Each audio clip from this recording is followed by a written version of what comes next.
So my name is Susan Godekin. I'm an occupational therapist. And first of all, can you all hear me well?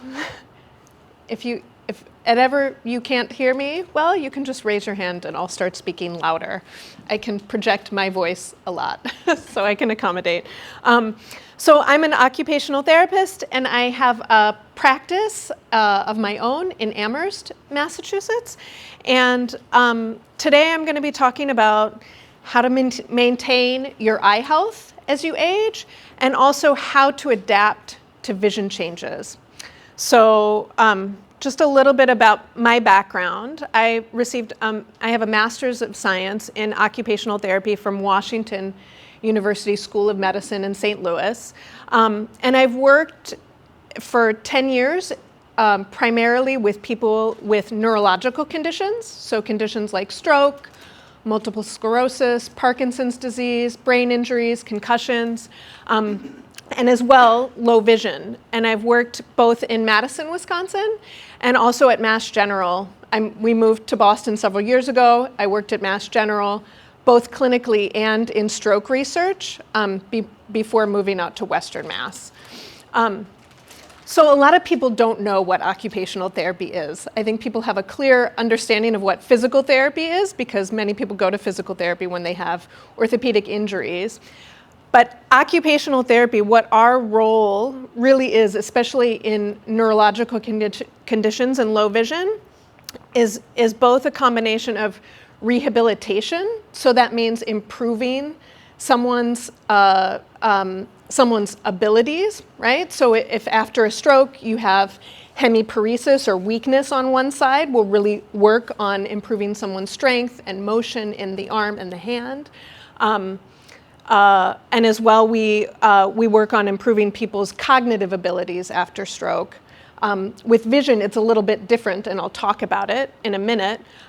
So we work on improving people's abilities, but also their function and how they function in daily life. So what we address as occupational therapists ranges very, very widely, from things that may seem more basic, like being able to take a shower safely and independently, to being able to do your hair and makeup, to more complex things like going back to work after a neurological condition, or returning to driving, or taking care of children or grandchildren. So there's a big range in what we address.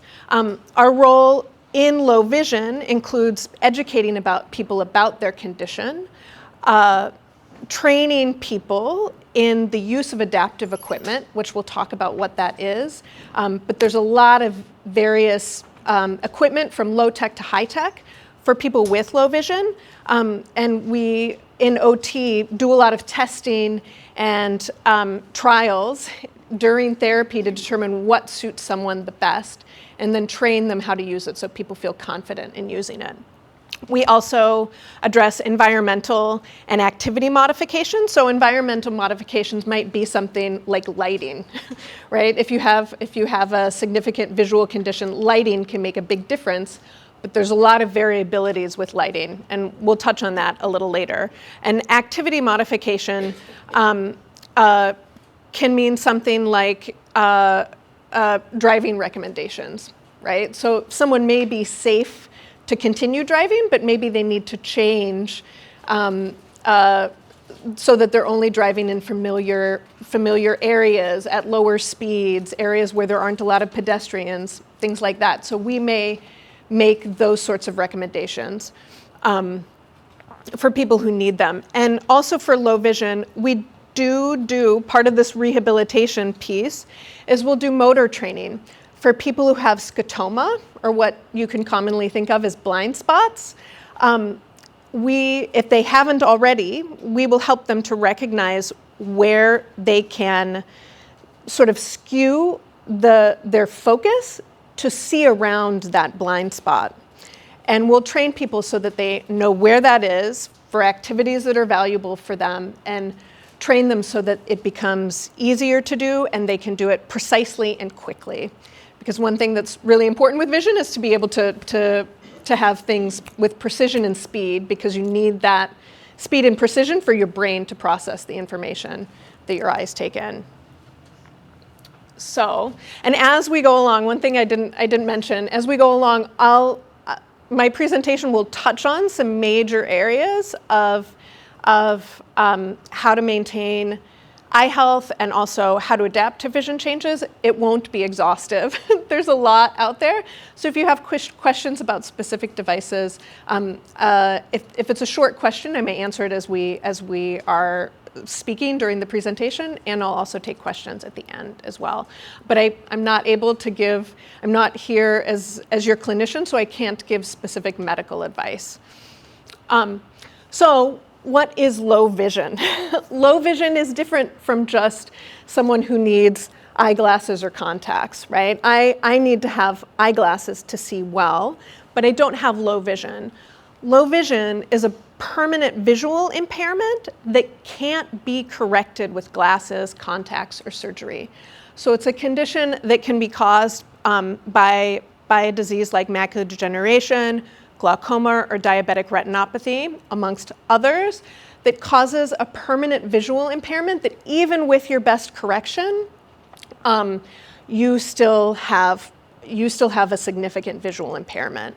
So there's some variability in how it is defined, but many people agree that the specific of low vision, how it can be defined, is that it's visual acuity in your better eye with the best correction, so with the best lenses possible, that even with that is still less than 20/60.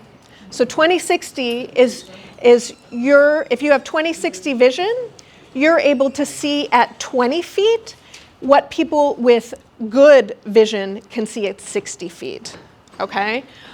So it's 20/60 or better or equal to 2200, right? And beyond 2200, you're classified as legally blind, all right? It also can be defined as someone who maybe has fairly good visual acuity, but their visual field in their best eye is less than 20 degrees. So it's a very limited visual field. So any questions about that? Does anybody have any questions about that? So how general information about maintaining eye health that's important for all of us. All of the recommendations that I will summarize here are cumulative. So it's important to do as much as you can over an extended period of time. Like changing one or two things for a week or two won't really have a benefit to your eyes. So it's sort of things that you need to invest in.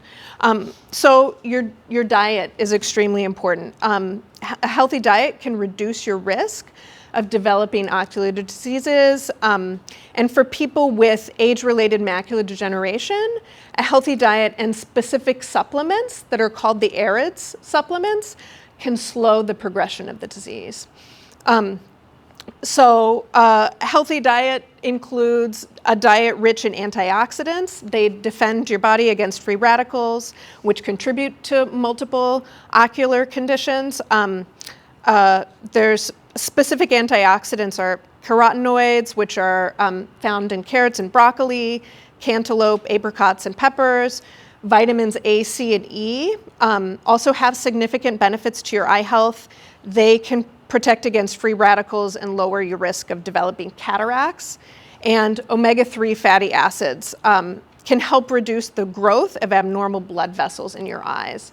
So if you're interested in more about nutrition and eye health, I do have a handout on the table which sort of has some specifics about specific nutrients and vitamins that are important for eye health, and also some specific examples of what you could include in your diet to include those things. Another really important thing that we know about eye health is to avoid ultra-processed foods. And like I know that people are sort of confused about what is ultra-processed versus processed, right? So many things in our diet are processed, right? Things like things that you can just consider that are made in a factory, right? Like cereals and crackers. Ultra processed is sort of a subset of that processed foods. And I point to people, there's a great resource. Her name is Marion Nestle. She's an emeritus professor from NYU, and she's written a lot about ultra-processed foods, and she has articles in the New York Times and other publications that are easily accessible that you can reference. And she has some just really great advice to follow about what that is. And so her name is spelled Nestle, like the food company, right? Like the chocolate company. Another important thing for maintaining your eye health is to decrease the ultraviolet light exposure, which most sunglasses these days have UVA and UVB protection. Ultraviolet light can accelerate the development of cataracts and also increase your risk of age-related macular degeneration. So wearing sunglasses, wearing wide-brimmed hats, right? And also limiting that midday light exposure from about 11 to 3. So other things that are important is to avoid smoking and vaping. Smoking and vaping increase the risk of multiple eye diseases, including macular degeneration, diabetic retinopathy, and glaucoma. The nicotine in cigarettes leads to your blood vessels constricting, and the formaldehyde can actually damage your cornea. So it's important to stay away from those. In terms of drinking alcohol, alcohol can lead to nutritional deficiencies, which increase the risk of cataracts, macular degeneration, and glaucoma. And how the CDC defines frequent and heavy drinking is that frequent drinking is defined as 8 or more drinks per week for women and 15 or more drinks for men. And heavy drinking is 4 or more drinks on one occasion for women and 5 or more drinks on a single occasion for men. So that's how that's defined. Poorly managed diabetes and high blood pressure and cholesterol can damage the blood vessels and reduce the blood flow to your retina and cause bleeding in the back of your eye, as well as nerve and tissue damage. So they've come to understand that the blood vessels at the back of your eye that are known as the retina vasculature are closely connected to the heart of your health. And another thing is that it's really important to have an annual eye exam and to see your optometrist or ophthalmologist if you notice any changes in your vision. So sudden changes in vision can be a sign of stroke or retinal detachment. And early detection of conditions like macular degeneration can preserve more of your functional vision and reduce the speed of decline. As well, changes in vision are some of the earliest signs of a neurological condition. So your optometrist or ophthalmologist may pick up changes in how your eyes are moving that can demonstrate, can be an early sign of a condition like Parkinson's or MS. So if you notice changes, it's so important to go to your doctor. So in terms of adapting to vision changes, one thing that really can be beneficial for everyone, but especially people with low vision, is adding contrast. So an easy way to think about contrast is if you write lightly with a pencil on paper versus if you write with a dark, thick pen, right? The light pencil was low contrast or poor contrast. The dark, thick pen is high contrast. It's going to be easier to see. Other things in daily life that are low contrast are curbs, right? If there isn't a line painted on a curb, Like being able to tell where that curb location is, that's low contrast. Our faces are low contrast. So people with low vision sometimes have difficulty recognizing someone, even if they know them well, because your face is low contrast. So I've had patients that I work with who tell me, I know who someone is once they start talking, because I can't see the details of their face. So some simple examples of ways to improve contrast in life are like our phones and our computers. So many people love to have photos of their grandchildren or like a beloved place, right, on their home screen. But it can be difficult to then identify all those apps, right? and, or files on the home screen of your computer. So a really simple way is to make that home screen and that home screen background one single color, like black. So that makes it much easier to find your apps. Adding contrast to stairs. So you probably have noticed in some buildings there'll be a brightly colored piece of yellow tape or paint right at the edge of the stairs. This is stairs in someone's garden that have a white strip at the edge, and that makes it really easy and clear to see something that otherwise would be low contrast, really high contrast and evident.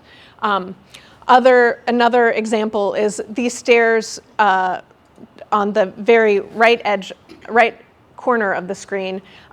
Although the stairs are uniform and a single color, the wall is a contrasting color, right? And so someone could look at the wall and gaze at the wall as they're walking down to see where the edge of the stairs is. It's not as easy and simple as having a strip at the edge, but it's something. Another thing in terms of contrast is medications.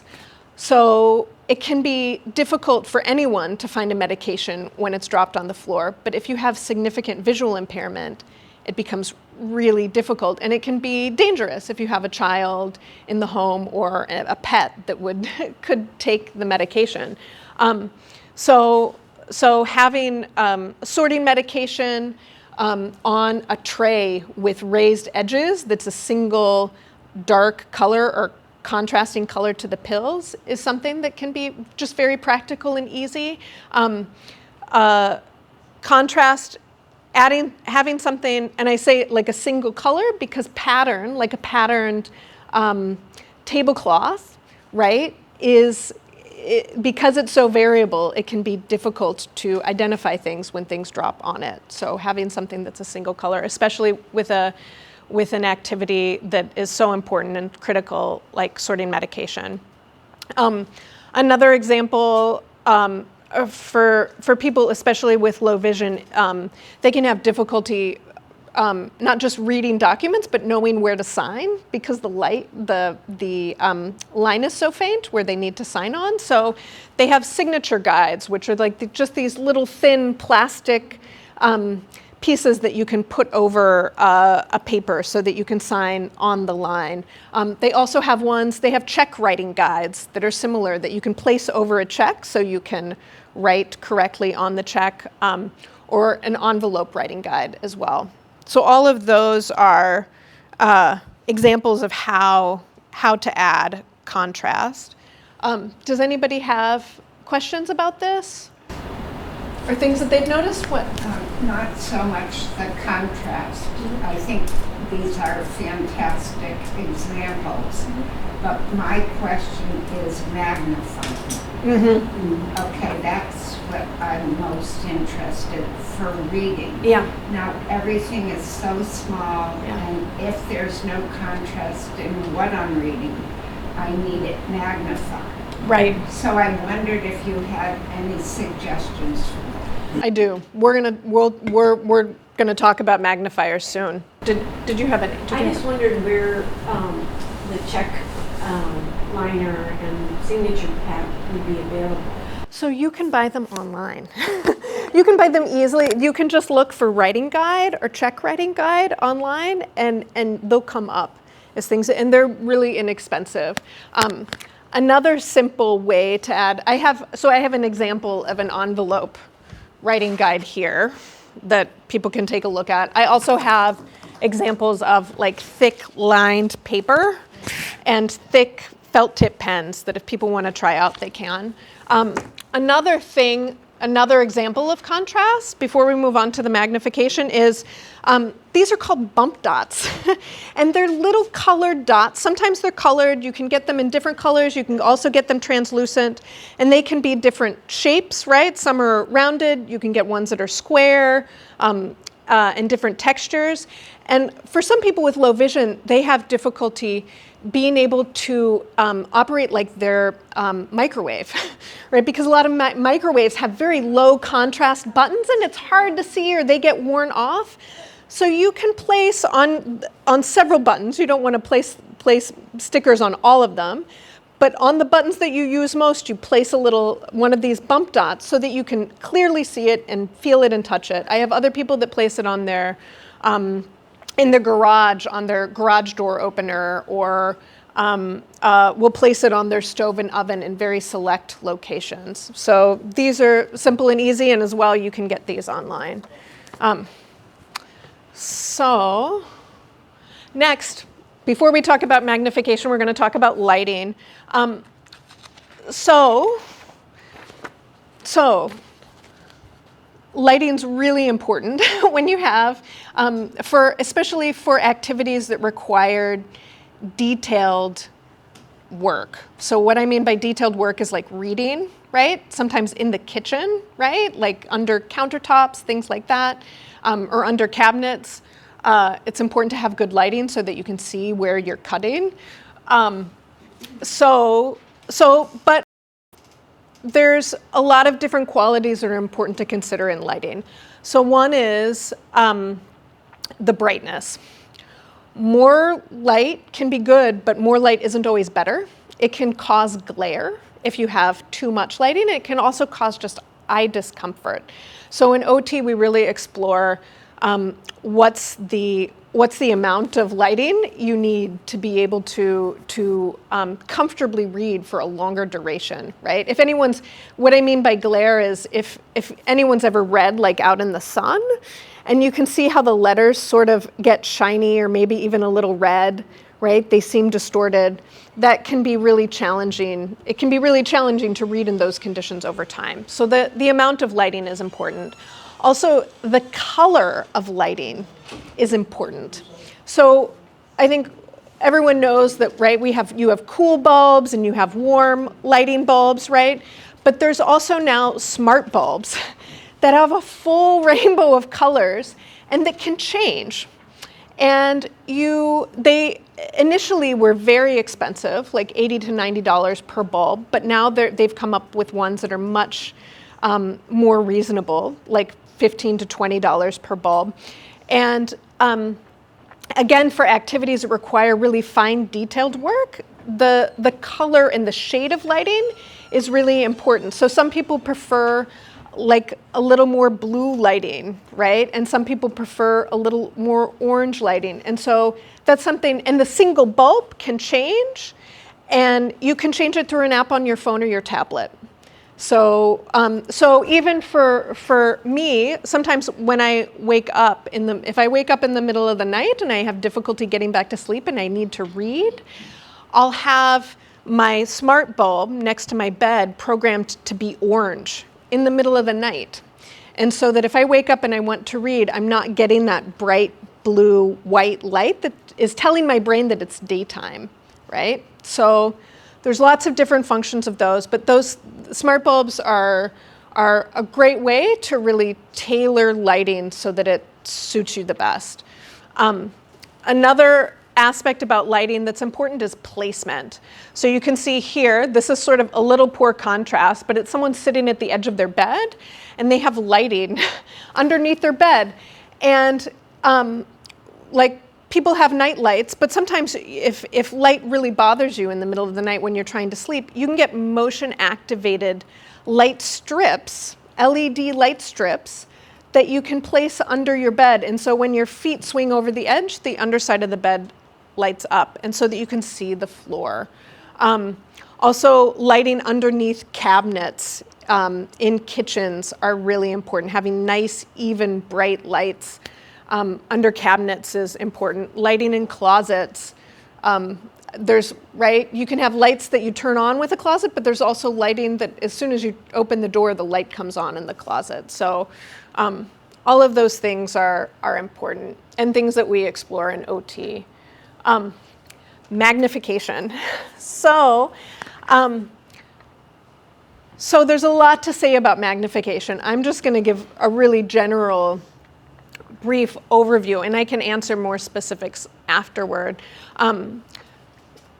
Magnification is important because for a lot of people, it can having something properly magnified can mean that you can read something more comfortably, more accurately, and for a longer duration. One aspect of magnification is that when you magnify something, you see less in the lens than you would see without the lens, right? So having the right level of magnification is really important. You want the lowest level of magnification that you need. Because if it's higher than you need, you have less text in the lens, in the magnification lens, and then it will slow down your reading. And we know from lots of research that the slower you're reading, the more difficult it is to comprehend what you're reading. So in OT, I do tests about people's reading speed at different sizes of text. And how accurate they are with different sizes of text to help inform what level of magnification is needed and what's the lowest level of magnification that's needed. Another thing about magnifiers is that the magnification lens will darken whatever you're reading. The text will appear more low contrast and darker in the magnified in the lens. And so many good magnifiers and ones that are the most useful are those with lights in them that light up the text, and so that you don't get a darker text. And there's a huge range of magnifiers. I have some over here on the table. There are many more. There are handheld magnifiers, which can be really useful for what is called spot reading. So if you need to read something, a short amount of text quickly, it can be very useful. So people that I work with bring these to grocery stores, right, to be able to read labels and prices. They'll maybe have one in their kitchen if they need to check a recipe card quickly, right? But you're not going to read a book with using a handheld magnifier. There are also stand magnifiers. And so it kind of has a larger base, and that larger base enables you to just rest the magnifier on what you want to magnify. The magnifier itself finds and is gauged to be the correct focal distance, right? So with most magnifiers, you have to find the correct distance where the magnification is appropriate and the text is the clearest. So there's a specific distance you hold the magnifier from what you're reading.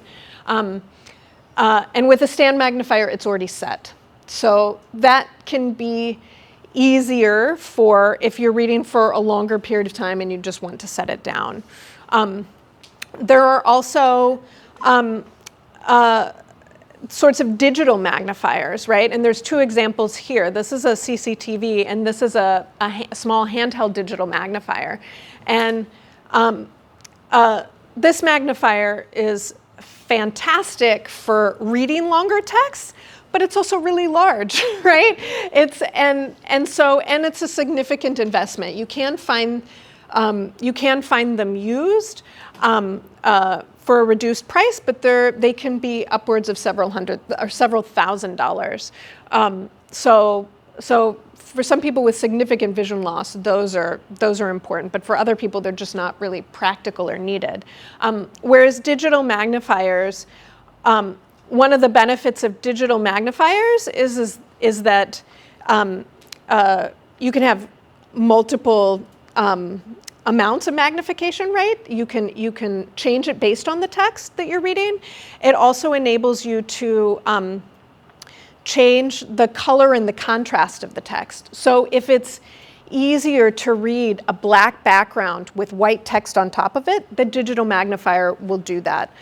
There's also a blue and yellow combination or a pink and black combination. So for some people, that can be really beneficial. I have an example of a larger digital magnifier than the smaller one over on the table that I'm happy to show people. Another benefit of digital magnifiers is that they can have a reading line.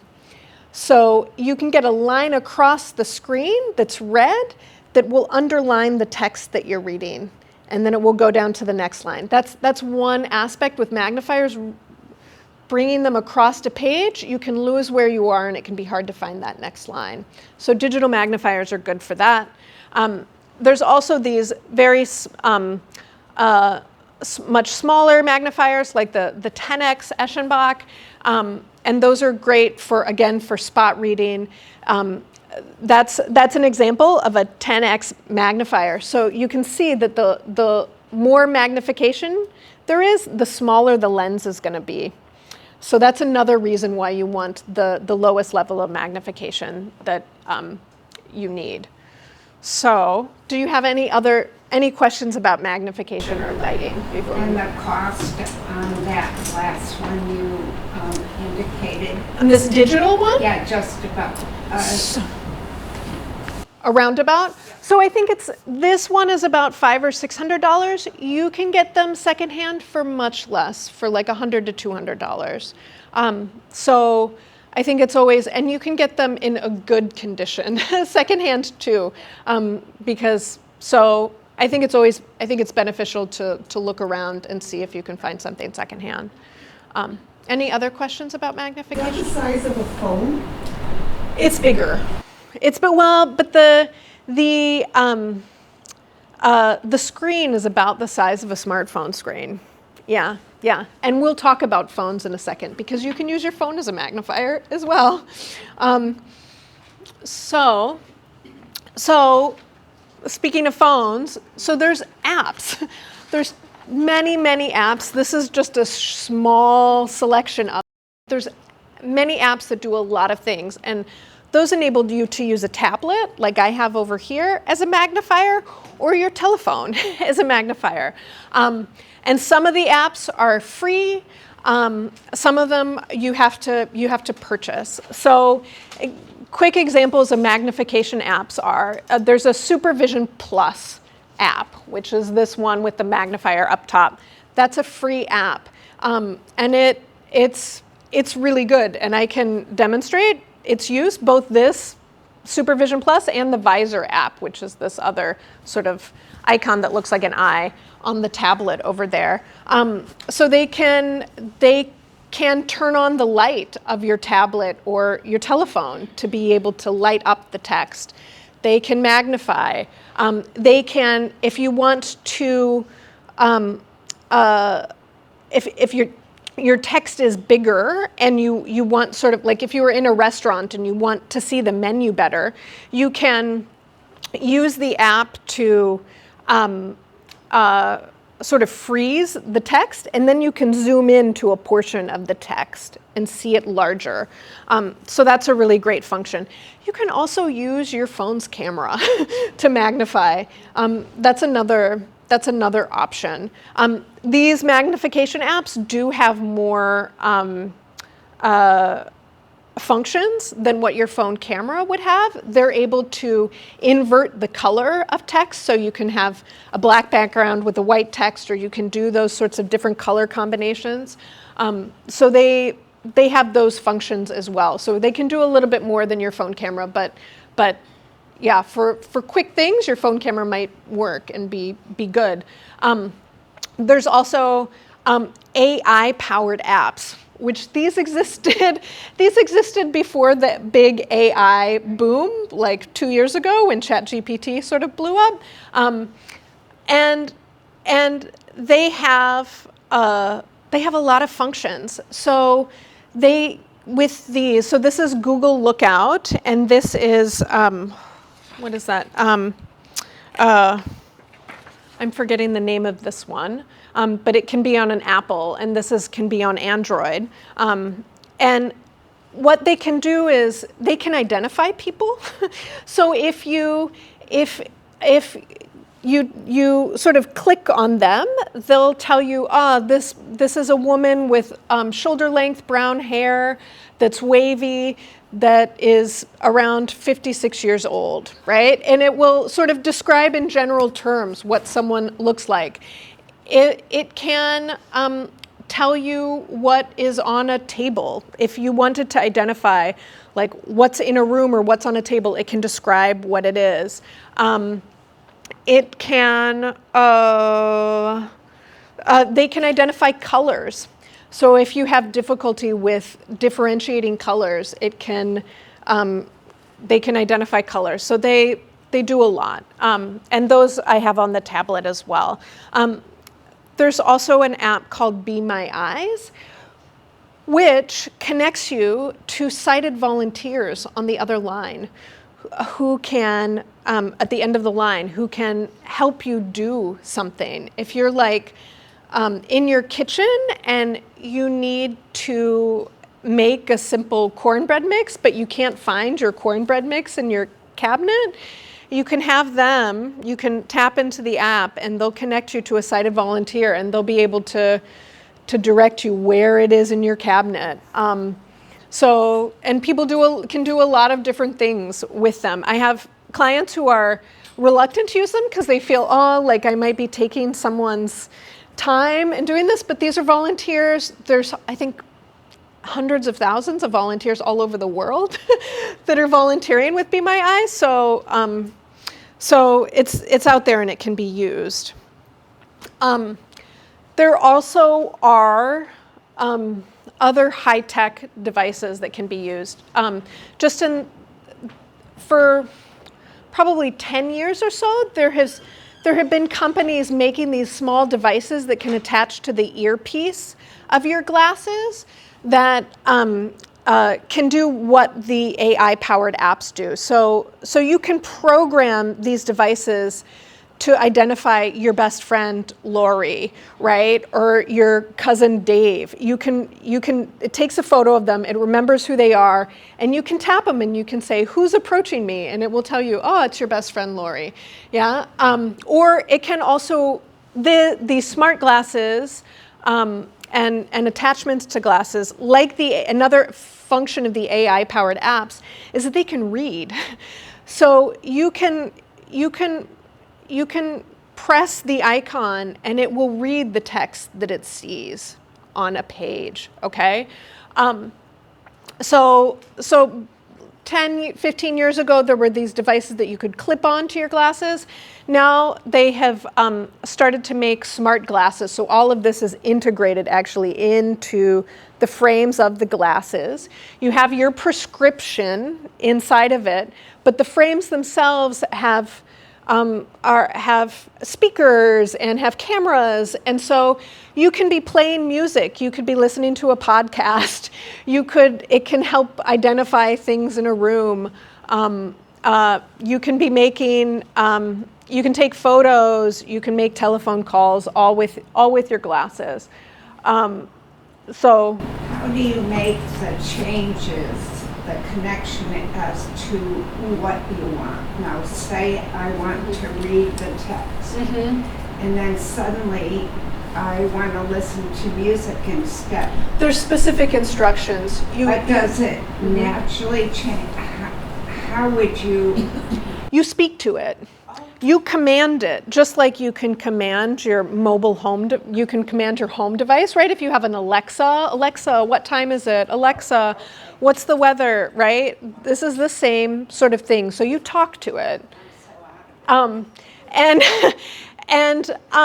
So I think one caveat with these is that they're not always accurate. Sometimes you can say, you know, what's in the room, and it will tell you there's 10 chairs, but there's really 12, right? It may misidentify things. There's also, you know, privacy concerns as well, and also an environmental concern. Like, we know that AI requires a lot of energy and a lot of water. So there are all of those concerns to take into account when you think about this. But I just kind of wanted to, this is something big that people are coming out with that I wanted to touch on. What would the cost be about? So the smart glasses are really not expensive. They're a few hundred, I want to say they're under $400 for the frames.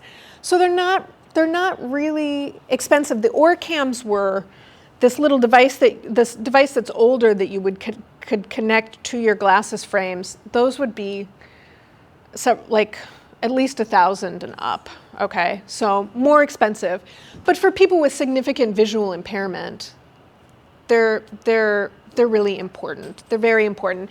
And another caveat to note with both the smart glasses and the like AI apps that you can use when you want them to read a text, they are not a human brain. So our human brains, when we look at text, we look for we can skim a text, right? You can look for the important information that's bolded, right? If you're reading a bill, if you have your electricity bill and you're reading it, you look for the due date and the amount due, right? Whereas it's going to read it left to right, top to bottom.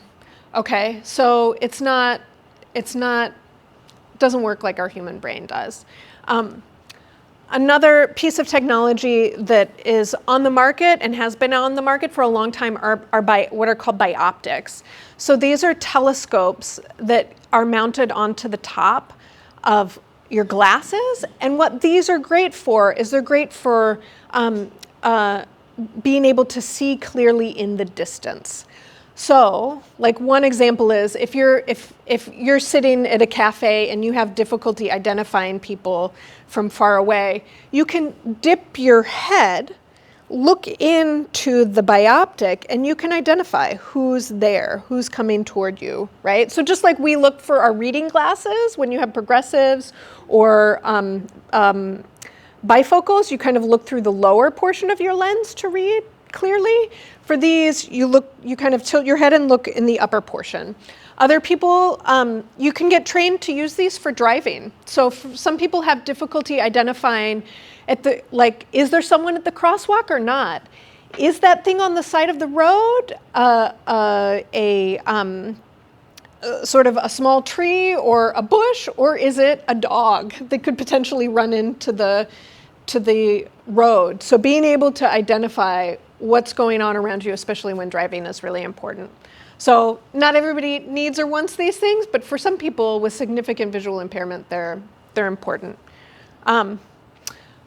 So resources for more education and knowledge. These are just, again, a few. There's a lot out there, but these are some ones that I really like.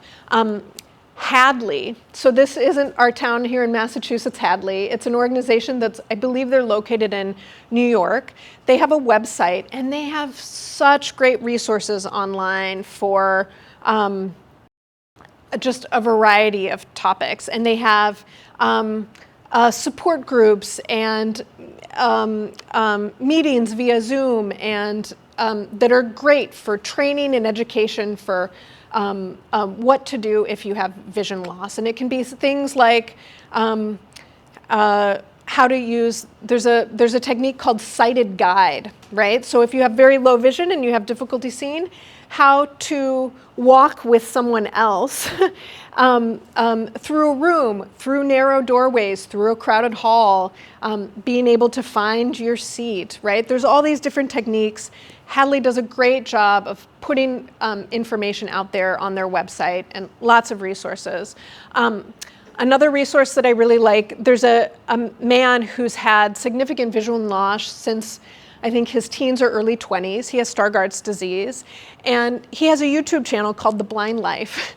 And he does just great product reviews. Like if some new product comes out, he'll do an honest review of it, of its quality. So he's really great. He's done tours like on YouTube of his home and the adaptations he's made in his home to make it so that he can function well.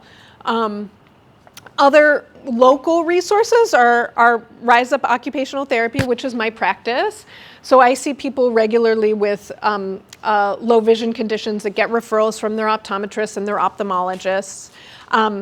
The Massachusetts Association for the Blind and Visually Impaired is an organization. If you are legally blind, you qualify for their services. They will come to your home. They'll recommend technology and adaptations, and it's of no cost to you. And another organization that's here in Massachusetts that's local is the Massachusetts Commission for the Blind, works with people that are blind. And the Massachusetts Association for the Blind and Visually Impaired is actually it's a nonprofit organization here in Massachusetts, whereas the Mass Commission is a state organization. Mass Association for the Blind and Visually Impaired is a nonprofit that's here that serves people with low vision and blindness, and they also come into your home. Both myself and the Massachusetts for the Blind and Visually Impaired accept insurance and bill insurance for our services. So these are all free, and either free services like the Mass Commission or the MABV and myself, we accept insurance for consultations and services. So any questions? Anything? Yeah, please. Our church is in our mission outreach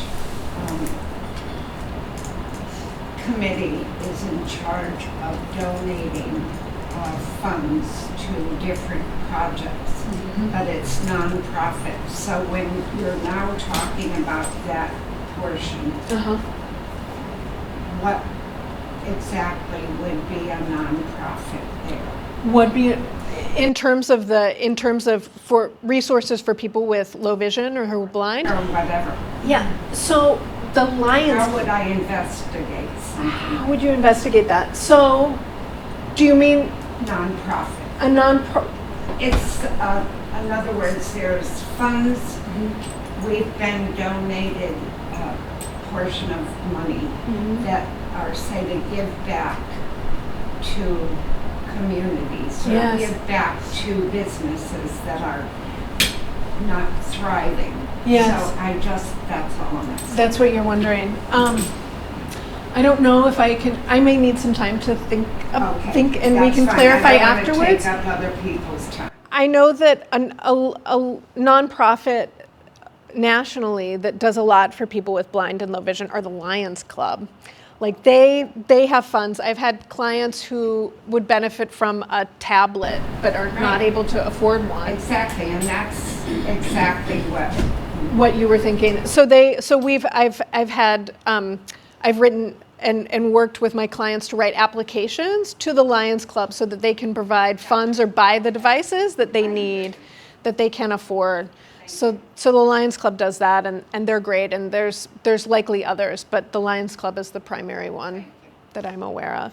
Yeah. Anything else? No? Well, I'll be over here, and I'm happy to sort of help you navigate any of these, and we can look and talk. Yeah? Is there a definition or like 2200 is legally blind before you can approach one of these organizations? And does it have to come from a physician or an ophthalmologist? It does. So the referrals do have to come from a physician or an optometrist or an ophthalmologist. Some people that I've worked with are not. Wouldn't meet the definition of low vision, right? They have better than 20/60 in their better eye, so they don't meet that definition.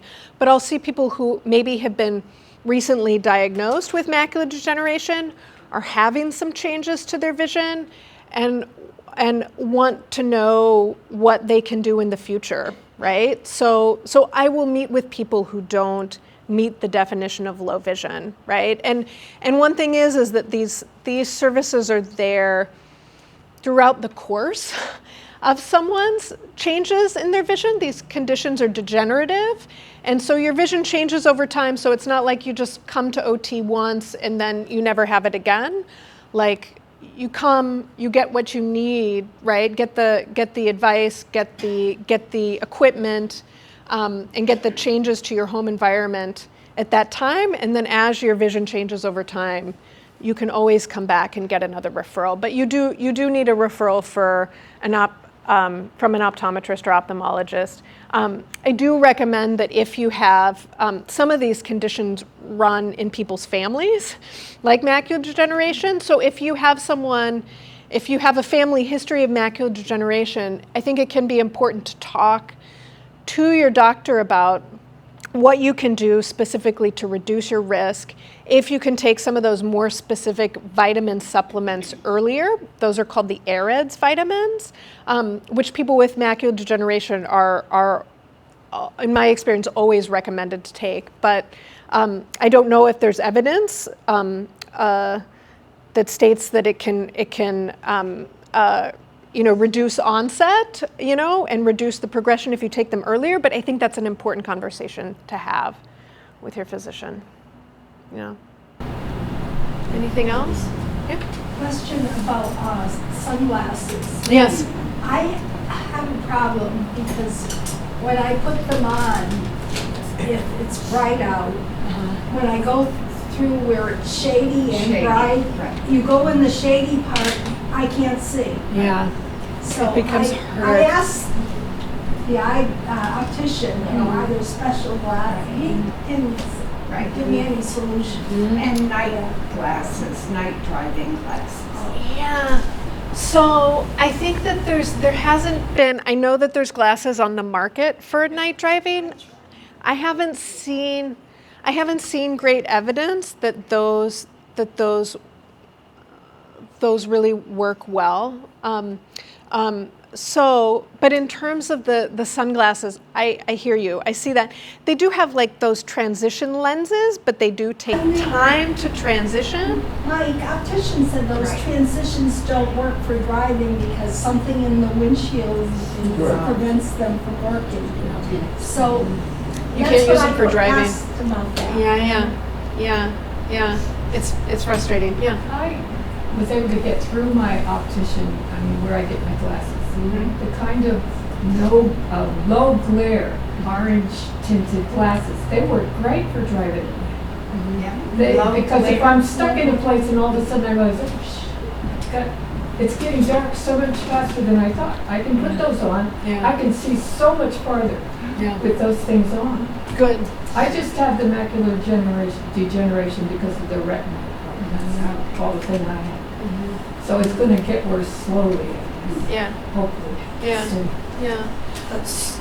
I'm just noticing, as I'm aging, my eyes are, and I do go and get to the ophthalmologist once a year, but this is the thing that I've come up with lately for myself.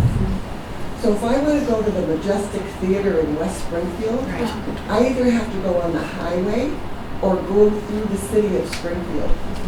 So what I'm finding with me is if I go through from East Forest Park through the city of Springfield with all the lights on the roads and then go over the North End Bridge and then go to the theater from there, I feel more comfortable that I can see better when I'm on the local streets rather than dealing with Route 5 or that where there's no lights Because on it's that lit up. highway. Yeah. So little things like that. Yeah. I don't know if you can give us any examples of. So I think that's an important thing just to note from your experience, right? How important well-lit streets are, right? They're important. They're important to be able to see. And I can, and also difficult because on the highways, right? the lights from oncoming cars, and they're coming quickly, and it's sort of a distraction. So, Never mind Yeah. the drivers. yeah. I found that night vision lens, or the one you look on your visor, is good for the glare. But otherwise, I haven't seen distance, but it's good, particularly glare from other cars. And as far as if this lady's talking about driving on the highway at night and darkness, especially when there are no other cars, it's pretty. When you're 16, you just go on forever, but now, as years go by, Yeah. it's tough. Yeah. Well, really, that's the guide you. Yeah. Yep. Yep. No. Anything else? Well, I'll be over here. You're welcome to come and take a look at these, and I can answer questions over there too. Thank you very Yeah. much. No, thank you.